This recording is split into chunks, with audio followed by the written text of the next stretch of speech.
నమస్కారం ఫ్రెండ్స్. ఈరోజు మనము బేసిక్స్ ఆఫ్ స్టాక్ మార్కెట్ గురించి మనం నేర్చుకుందాము. సో స్టాక్ మార్కెట్ అంటే ఏంటి, ఎలా జరుగుతుంది, ప్రైస్ యాక్షన్స్ ఎలా ఉంటాయి, సపోర్టింగ్ లెవెల్స్ అంటే ఏంటివి, మూవింగ్ యావరేజ్ అంటే ఏంటిది, దాని గురించి మనం సింపుల్గా మనం నేర్చుకుందాము. ఈ ఇన్ఫర్మేషన్ మీకు ప్రాపర్గా యూజ్ అవుతుంది ఆప్షన్ ట్రేడింగ్లో కానీ లాంగ్ టర్మ్లో కానీ. ఇప్పుడు మనము షేర్ మార్కెట్ అంటే ఏంటిది మనకు తెలిసింది. మామూలుగా షేర్ మార్కెట్ అంటే ఏమీ లేదు, ఒకటి కొనడం అమ్మడం అంతే. సెల్లింగ్ అండ్ బయింగ్, ఈ రెండు మాత్రమే షేర్ మార్కెట్లో జరుగుతాయి. ఎవరో కొంటారు, ఎవరో అమ్ముతారు కాదు. మీరు కొన్నది ఎవరో కొన్న అమ్ముతారు, లేకుంటే మీరు అమ్మింది ఎవరో కొన్న కొంటారు. అదే షేర్ మార్కెట్. ఇప్పుడు మనం ఏం చేద్దామంటే ఫస్ట్ షేర్ మార్కెట్లో అసలు రెసిస్టెంట్ పాయింట్ ఏంటిది, ఇంకోటి సపోర్టింగ్ పాయింట్ అంటే ఏంటిదో చూద్దాం. First resistant point. Resistant point అంటే ఇక్కడ ఏం లేదు. ఎగ్జాంపుల్గా ఇప్పుడు మార్కెట్ వచ్చేసి 25,966 దగ్గర ఉంది. నేను రెసిస్టెంట్ పాయింట్ అని చెప్పాను అంటే దాని మీనింగ్ ఇది 26,100 వరకు నేను చెప్పాను అనుకోండి. ఇక్కడికి వెళ్ళిన తర్వాత మార్కెట్ ఇది ఆర్వని తీసుకుంటే ఇక్కడికి వెళ్ళిన తర్వాత ఏమవుతుందంటే మళ్ళీ కిందికి వచ్చే అవకాశం ఉంటుంది. ఈ రెసిస్టెంట్ పాయింట్ యొక్క మీనింగ్ ఏంటంటే అక్కడ చాలామంది సేల్ చేస్తూ ఉంటారు మార్కెట్లో ఆ పర్టికులర్ లెవెల్ దగ్గర, ఆ పర్టికులర్ స్ట్రైక్ ప్రైస్ దగ్గర. ఫర్ ఎగ్జాంపుల్ 26,100 ఉంది ఈ స్ట్రైక్ ప్రైస్ దగ్గర చాలామంది ఇట్లా సెల్ చేస్తున్నారు అనుకో, అమ్మేస్తున్నారు అనుకో, దాన్ని ఏమన్నా దాన్ని రెసిస్టెంట్ పాయింట్ అంటారు. అదే ఇప్పుడు సపోర్టింగ్ పాయింట్ అంటే ఏంటంటే మీనింగ్, సపోర్టింగ్ పాయింట్ అంటే ఏమీ లేదు. ఇప్పుడు ఫర్ ఎగ్జాంపుల్ మార్కెట్ ఈరోజు నేను ఎంత ఉంది, 25,966 ఉంది. సో మార్కెట్ ఇక్కడ 25,900 దగ్గర ఉంది అనుకోండి. సో ఇక్కడ చాలా మందికి ఇట్లా 25,900 దగ్గర కొంటున్నారు అంటే అది సపోర్టింగ్ అయిపోతుంది. అంటే ఇది 26,100 వచ్చేసి రెసిస్టెంట్ పాయింట్ అవుతుంది, 26,900 వచ్చేసి సపోర్టింగ్ పాయింట్ అవుతుంది. ఈ సపోర్టింగ్ పాయింట్ ఏం చేస్తారంటే ఎక్కువ మంది కొంటూ ఉంటారు, అంతే, సేల్ చేయరు.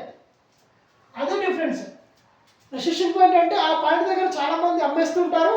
రెండోది సపోర్టింగ్ పాయింట్ అంటే ఈ పాయింట్ దగ్గర చాలా మంది కొంటూ ఉంటారు, ఆ పర్టికులర్ స్ట్రైక్ ప్రైస్ దగ్గర కొంటూ ఉంటారు.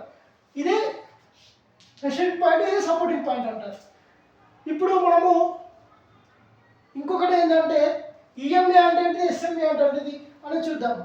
ఇప్పుడు ఒకవేళ మనము 26,000 అని చెప్పాము కదా, ఈ 26,000కి ఎలా చూడాలి అంటే ఆర్ఎస్ఐ ఒక ఇండికేటర్ ఉంది యాప్లో.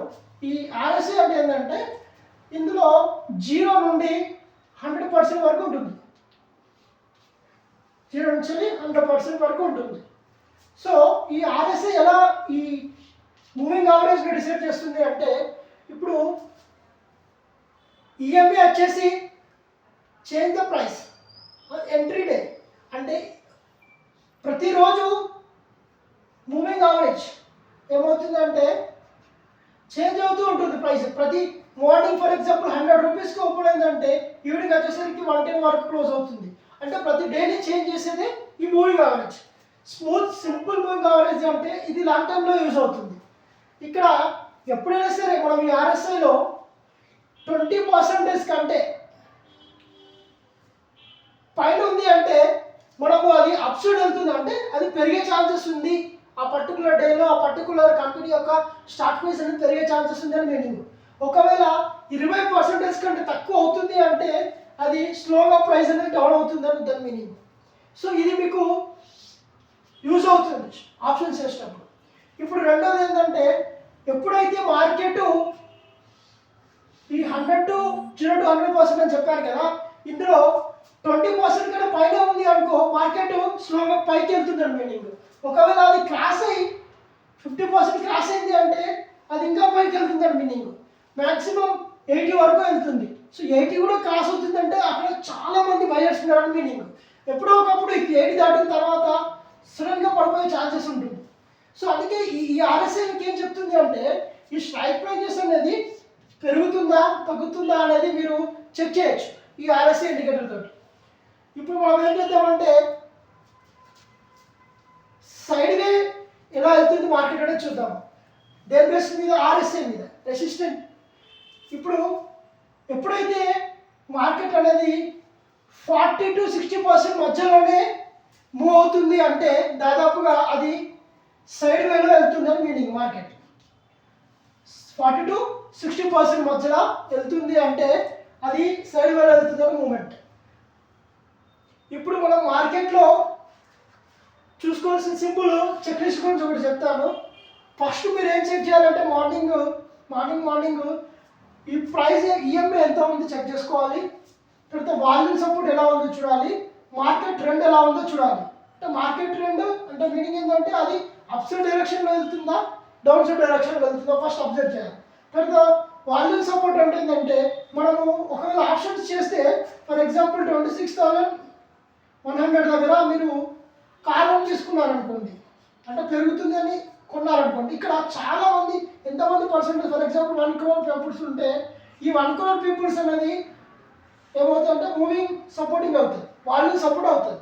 ఈ ఎంతమంది ఉన్నారు ఆ పర్టికులర్ ప్రైస్ దగ్గర అనేది వాల్యూమ్ సపోర్ట్. ఈ మార్కెట్ ట్రెండ్ అంటే ఏంటంటే మార్కెట్ అనేది ఎలా వెళ్తుంది, అయితే పైకి వెళ్తుందనా లేకుంటే కిందికి వెళ్తుందనా ఐడెంటిఫై చేయడం, దాన్నే మార్కెట్ ట్రెండ్ అంటారు. ఇక్కడ ప్రైస్ ఈఎంఐ అంటే ఏంటి అంటే ఈ పర్టికులర్ స్ట్రైక్ ప్రైస్ దగ్గర ఫర్ ఎగ్జాంపుల్ 26,100 దగ్గర అది ఎలా ఉంది, ఎగ్జాంపుల్గా 20% కన్నా పైన ఉందా, 50% అబోవ్ ఉందా, 80% క్రాస్ అయిందా, లేకుంటే 20% బిలో ఉందా. ప్రైస్ గురించి మాట్లాడుతున్నాను. ఈ పర్సెంటేజ్ ఈ ఆర్ఎస్ఐ ఏం చేస్తుందంటే ప్రైస్ డిసైడ్ చేసుకోవచ్చు దీని నుండి. సో ఈ పర్సెంటేజ్ దగ్గర ఎలా ఉంది చూసి మనం ఎంట్రీ కావాలి, అది ప్రైస్ ఈఎంఐ. సో మీరు మార్కెట్లో ఇంకొకటి ఏంటంటే ఆప్షన్ ట్రేడింగ్ చేసేటప్పుడు 3 ఉంటాయి. ఒకటి at the money, at the time money, in the time money, out of the money. At the time money అంటే ఫర్ ఎగ్జాంపుల్ మార్కెట్ 25,966 దగ్గర ఉంది, సో నిన్న క్లోజ్ అయింది. సో ఇది ఏమంటారంటే ఏటీఎం అంటారు, అంటే అదే పాయింట్ దగ్గర ఉంది కాబట్టి ఎట్ ద మనీ అంటారు. రెండోది ఇన్ ద మనీ అంటే దీనికంటే లోపు అంటే కింద ఫర్ ఎగ్జాంపుల్ 26,000 అంటే ఇన్ ద మనీ అవుతుంది, అంటే దానికంటే ముందే. దాని తర్వాత అవుట్ ఆఫ్ ద మనీ అంటే ఏంటంటే ఫర్ ఎగ్జాంపుల్ 25,900. ఇది ఏమవుతుందంటే ఎట్ ద మనీ అవుతుంది, ఇది ఇన్ ద మనీ అవుతుంది, ఇది అవుట్ ఆఫ్ ద మనీ అవుతుంది 25,000. సో మీరు మార్కెట్ ఎలా అబ్జర్వ్ చేయాలి అంటే ఒకవేళ మీరు ఆప్షన్ చేస్తే మీరు టెన్షన్ పడద్దు. ఒకసారి మీరు ఎంటర్ అయిన తర్వాత ఫర్ ఎగ్జాంపుల్ మీరు 26,000 దగ్గర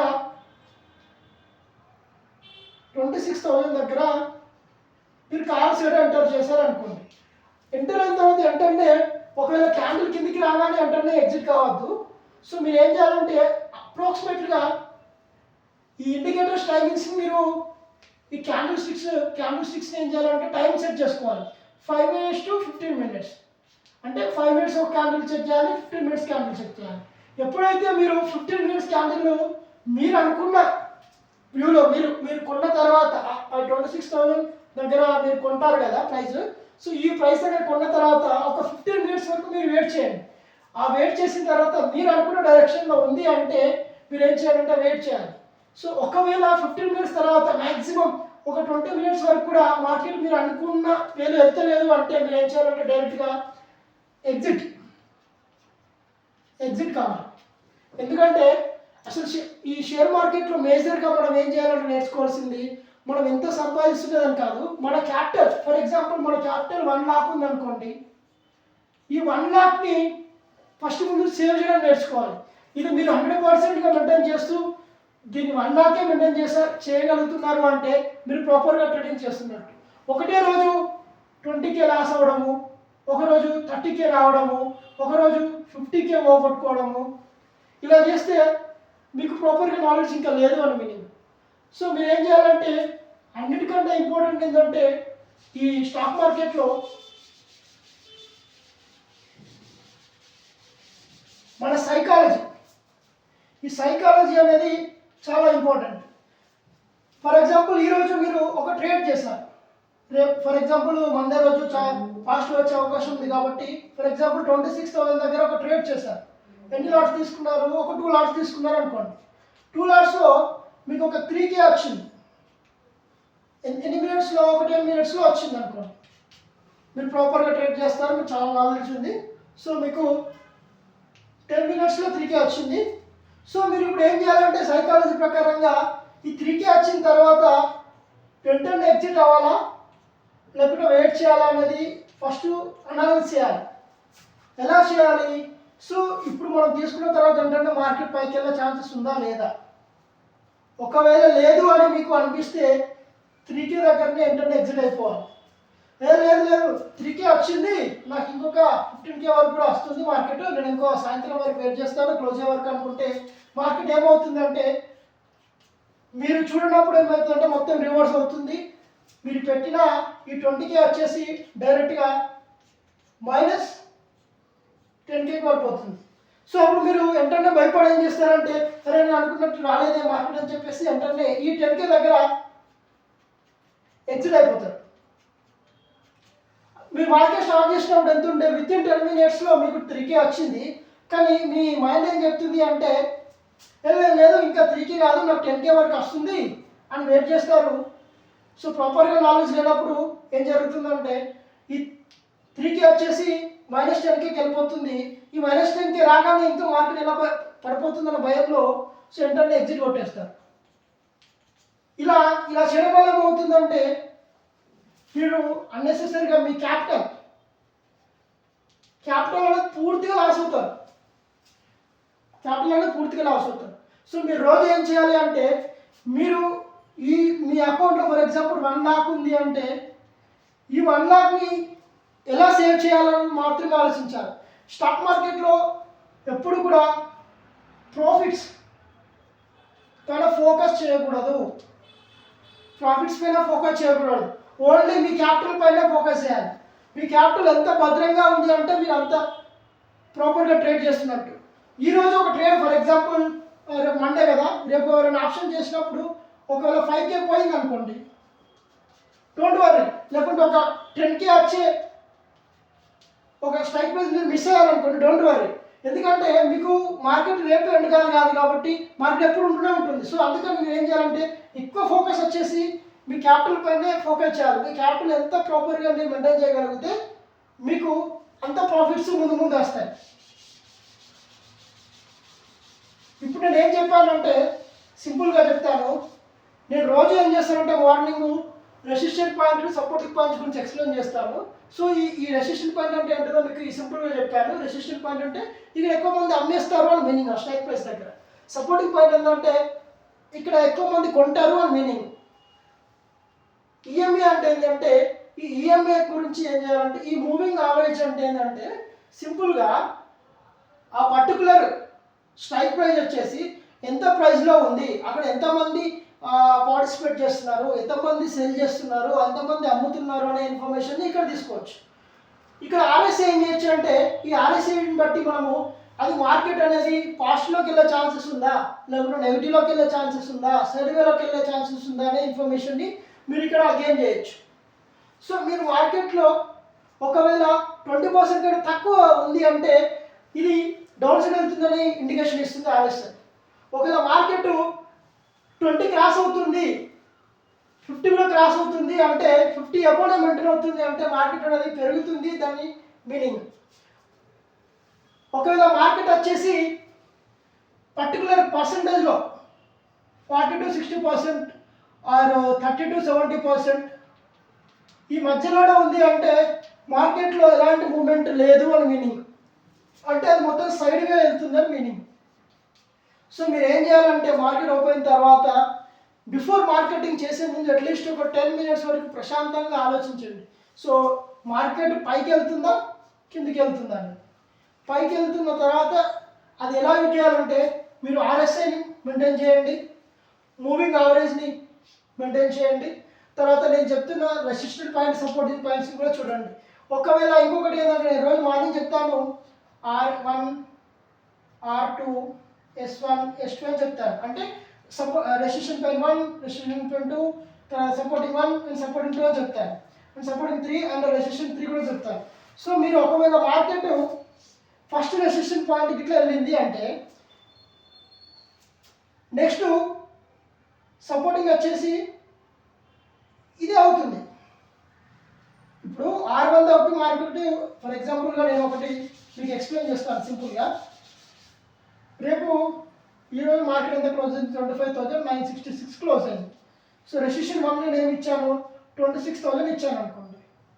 సో డౌన్ ఏమి ఇచ్చాను? 25,500 ఇచ్చాను అనుకో. సపోర్ట్ 1 వచ్చేసి ఇది రెసిస్టెన్స్ 1 వచ్చేసి అని ఇచ్చాను. సో ఇప్పుడు మార్కెట్ ఇక్కడికి వెళ్ళింది. సో దీన్ని క్రాస్ చేస్తుంది అంటే అప్పుడు ఇది సపోర్టింగ్ అవుతుంది, ఇది సపోర్టింగ్ 1 అవుతుంది. తర్వాత R1 అనేది ఈ R1 వచ్చేసి సపోర్టింగ్ 1గా మారుతుంది. నెక్స్ట్ R2కి వెళ్ళింది అంటే ఈ R2 వచ్చేసి రెసిస్టెన్స్ 1గా మారుతుంది. ఒకవేళ మార్కెట్ డౌన్ అయింది అనుకోండి, నేను చెప్పిన ఈ సపోర్టింగ్ 1 వచ్చేసి R1గా మారుతుంది. దాని కిందికి వెళ్ళిందంటే అది సపోర్టింగ్ 1గా మారుతుంది. సో ఈ ఇన్ఫర్మేషన్ మీరు అబ్జర్వ్ చేయండి. నేను రోజు చెప్పేది ఏంటంటే only supporting levels resistance levels మాత్రమే చెప్తున్నాను. అవి ఫస్ట్ లెవెల్కి వెళ్ళినప్పుడు అది వచ్చేసి మళ్ళీ సపోర్ట్ లెవెల్గా మారుతుంది. అది క్రాస్ అయింది అంటే ఫస్ట్ లెవెల్ ఫస్ట్ R1 అనేది క్రాస్ అయింది అంటే R1 వచ్చేసి సపోర్టింగ్గా మారుతుంది.